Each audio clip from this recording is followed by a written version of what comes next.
Hello, human beings. We've got a little late night video going on to talk about how to create connections that are worthy of your time and energy.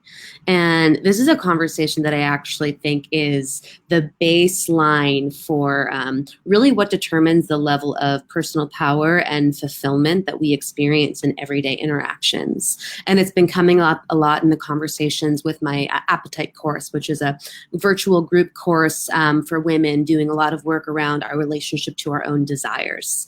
And this conversation came up in our coaching call today, where this one woman was talking about how she feels like when she interacts with men, like when she interacts with women, it's fine because women aren't who she's interested in creating romantic connections with. So there's pretty low stakes, like it's not a high stakes game. But when it comes to interacting with men in social situations, what she notices is that she feels really like out of her power. She feels really out of effect. She feels like really insecure, and that she's super focused on how to become who she thinks this man wants her to become.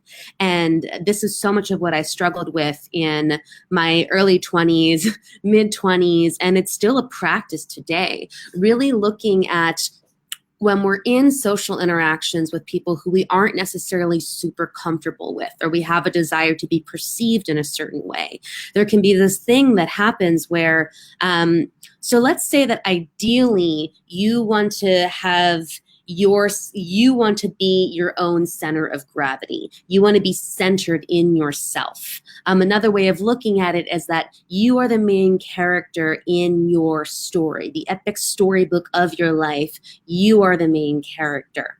However, what can happen is that if we're spending time with people who we have desire for them to like us, we have a desire for them to want to engage with us or want to have a relationship with us, what can happen is that we'll actually jump ship out of our own center of gravity and kind of project ourselves into the other person's energetic fields, where we're actually looking to how can I become who this person wants me to become in order to get the desired outcome. And often this is, oh, I want this person to find me attractive.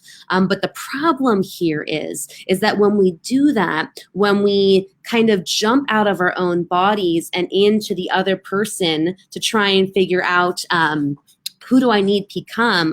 Hi, Stephen. Nice to see you. I'm so glad you feel that way, that this is brilliant. It is, and it's so deeply important because we are so conditioned in a society, American society, to seek external validation, to seek approval from outside of us, which means that most of the time we are not actually in our bodies, not in our own center of gravity, and instead completely dispersing our energy, hooking into other people energetically to try and pull them towards us, and constantly feeling into what does this person think about me? Does this person like me? Am I doing this right? Am I doing that right?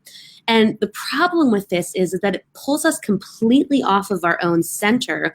And it actually makes it really difficult to magnetize people into our reality who are really in alignment with the person that we truly are.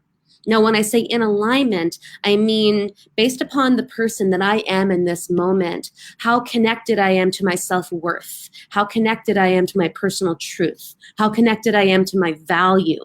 What are my desires? What are my boundaries? All of these things emit certain energy. They emit certain vibrations. It's like they're sending out messages to the universe, and we are attracting in reflections of that. So think about it. Let's say you're at, a party and you're feeling really insecure. And often the reason that we feel insecure is because we're not in our body. There's like a rejection of our body. There's a fear of really being in our body, noticing how we're feeling. So we're not grounded.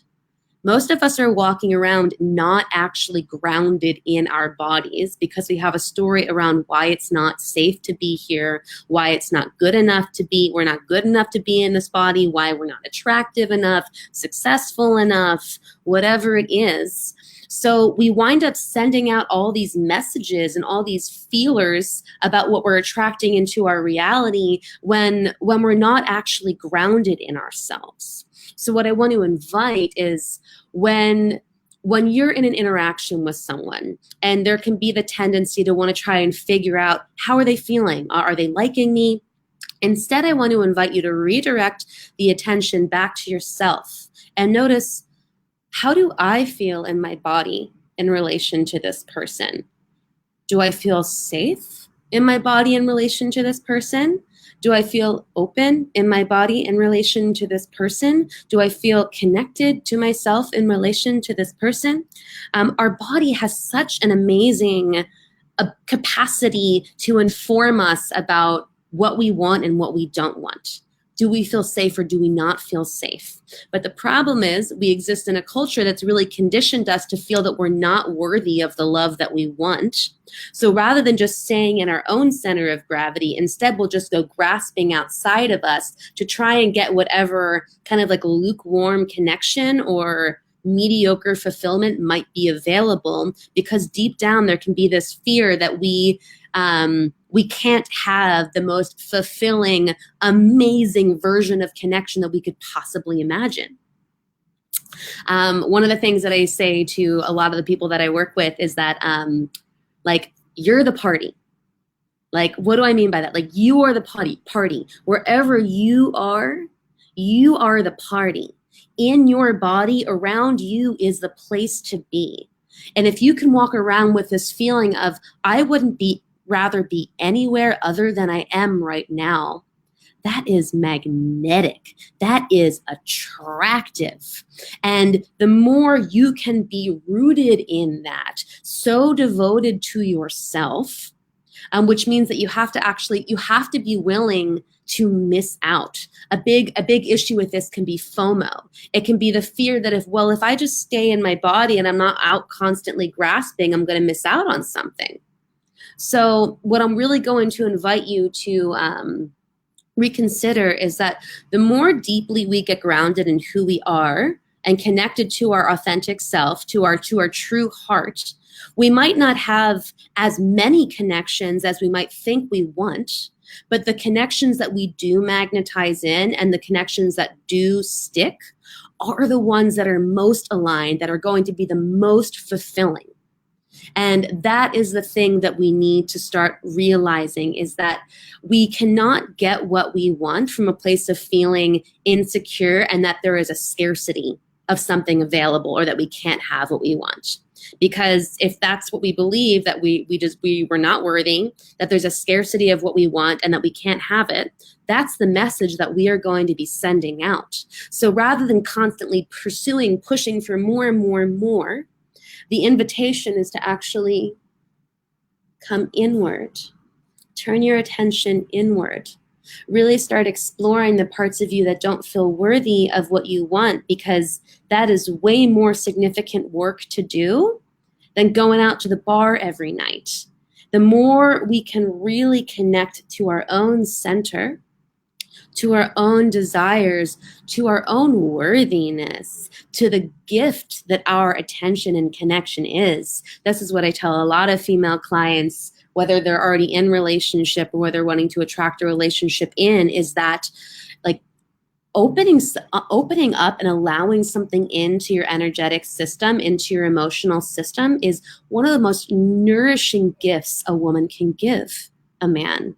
Yet we as women, we're so conditioned to just have our values so based upon a man's desire for us, we can just give ourselves away over and over again, and that could be having, a whole bunch of sex where we're not actually connected to our bodies, or it could just be kind of like opening ourselves up very intensely, very vulnerably right off the bat, just hoping that someone will want us. And what I want to invite is, regardless of what gender you are, is that your attention and your love and the opening of your heart is such a precious gift. It's such a valuable commodity. And to really hold that as sacred, hold that as valuable within your being, and allow people to show up and meet you there. Because if you're constantly pushing out, there's no space for people to enter in. So this is where we get to cultivate our magnetism and hold the space to invite in the thing that we truly desire. That's what I have for you. Um, I am taking on new coaching clients for the 2019 year. Whether you are a man, woman, transgender, gender fluid, whatever you are, and you're interested in doing some private coaching work together, I would love to have a conversation with you. I invite you to private message me. I'll send you a little form to answer some questions, and we'll set up a time to connect. Thank you for listening. I would love for you to post in the comments below what arose for you here. What makes total sense? Like, what would you like more elaboration on? Where is this coming up for you in your life? I'd love to know. Talk to you soon.